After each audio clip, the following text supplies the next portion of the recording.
Video में बात करते हैं डेटा टाइप्स की। सी शार्प में डेटा टाइप्स का क्या मतलब होता है। डेटा टाइप का मतलब ये होता है कि जो भी वेरिएबल आप बनाते हैं सी शार्प में, उसके डेटा को आपको बताना ज़रूरी है कि उसका टाइप क्या है।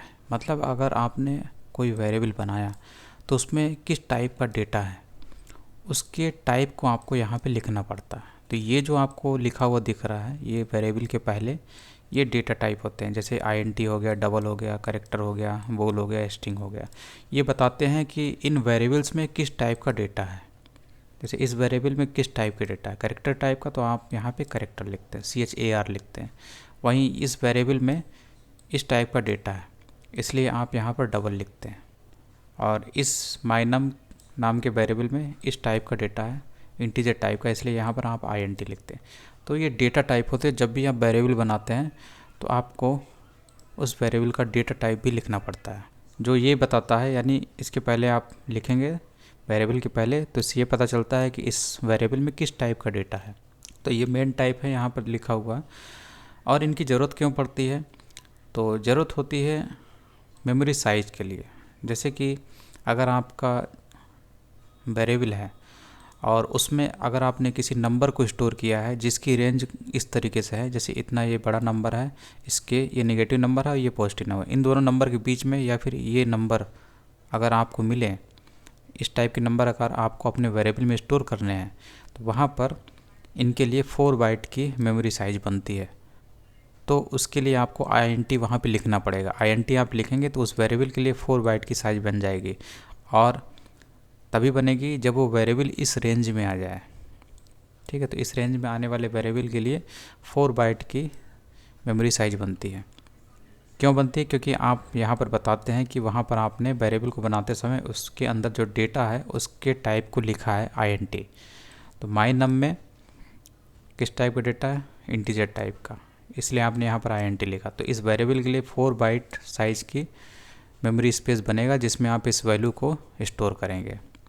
ठीक है, तो कितना वैल्यू स्टोर कर सकते हैं, ये रेंज दी हुई, इस रेंज से इस रेंज के बीच में आने वाले वैल्यू को आप स्टोर कर सकते हैं उस माई नम के वेरिएबल में। उसी तरीके से अगर आपका और ज़्यादा बड़ा इंटीजर नंबर है, जितना कि आपको यहाँ पे लिखा हुआ दिख रहा है, काफ़ी बड़ा नंबर, इस नंबर से, नेगेटिव नंबर से इस पॉजिटिव नंबर के बीच का अगर कोई नंबर है, या फिर ये नंबर भी हो जाए, तो ऐसे नंबर को स्टोर करने के लिए आपको डेटा टाइप लॉन्ग देना पड़ेगा। और लॉन्ग देंगे तभी जो है 8 बाइट की मेमोरी साइज बनेगी उस वेरिएबल के लिए, जिसमें आप इन वैल्यूज़ को स्टोर कर पाएंगे। इन वैल्यूज़ के बीच में आने वाले नंबर, या फिर यही वैल्यू आप स्टोर कर सकते हैं, इतनी बड़ी वैल्यू को। उसी तरीके से अगर आपका वैल्यू 6 to 7 डेसिमल डिजिट्स रखता है, तो वो फ्लोट टाइप का वैल्यू होगा। उसके लिए आपको वेरिएबल का डेटा टाइप फ्लोट देना पड़ेगा, और उसमें 4 बाइट की मेमोरी साइज वाला वेरिएबल वो क्रिएट होगा, जिसमें पर्टिकुलर डेसिमल नंबर को स्टोर किया जाएगा। उसी तरीके से थोड़ा सा ज़्यादा डेसिमल डिजिट है, जैसे कि 15 डिजिट्स हैं, डेसिमल डिजिट्स हैं, तो वहाँ पर आपको वेरिएबल बनाते समय डेटा टाइप डबल देना पड़ेगा। तो ये चीज़ होती है। उसी तरीके से अगर कोई बूलियन टाइप की वैल्यू आपको स्टोर करने, बूलियन टाइप की वैल्यू मतलब जैसे ट्रू हो गया, फॉल्स हो गया, इस टाइप की वैल्यू को स्टोर करने के लिए आप जो वेरिएबल बनाते हैं, तो वहाँ पर डेटा टाइप आपको बोल देना पड़ेगा। और इसके लिए 1 बिट साइज़ की मेमोरी एलोकेट होती है ऐसे वैल्यू को स्टोर करने के लिए, ट्रू या फॉल्स वैल्यू को।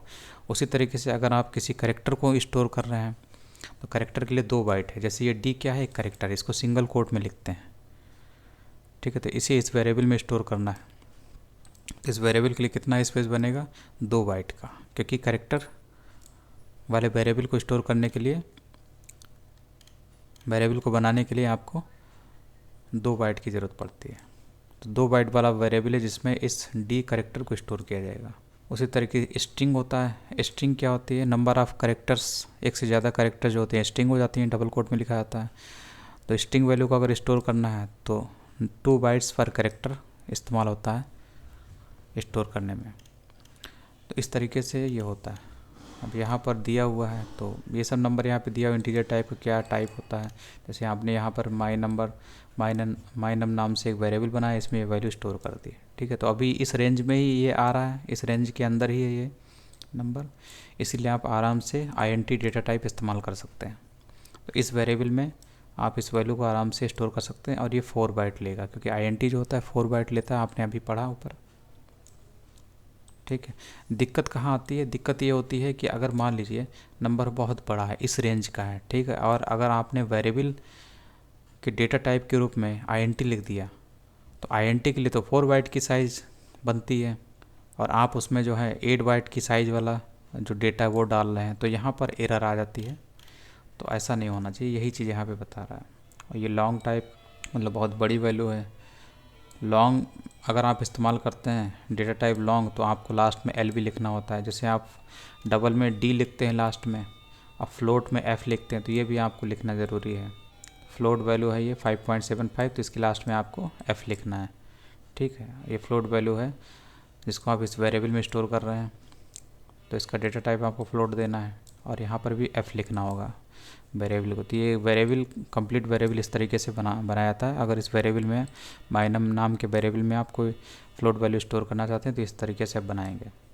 और ये थोड़ा सा बड़ा नंबर होगा, मान लीजिए इस 0.99 के बाद और भी 15-16 डिजिट हैं, तो आप यहाँ पे डी लिख सकते हैं, या कोई फ़र्क नहीं पड़ता, 2 ही डिजिट आप लिखें। लेकिन अगर आप डी लिख रहे हैं तो आपको यहाँ पे डबल लिखना पड़ेगा, या फिर आप यहाँ पे डबल डेटा टाइप दे रहे हैं तो आपको यहाँ पे डी लिखना पड़ेगा।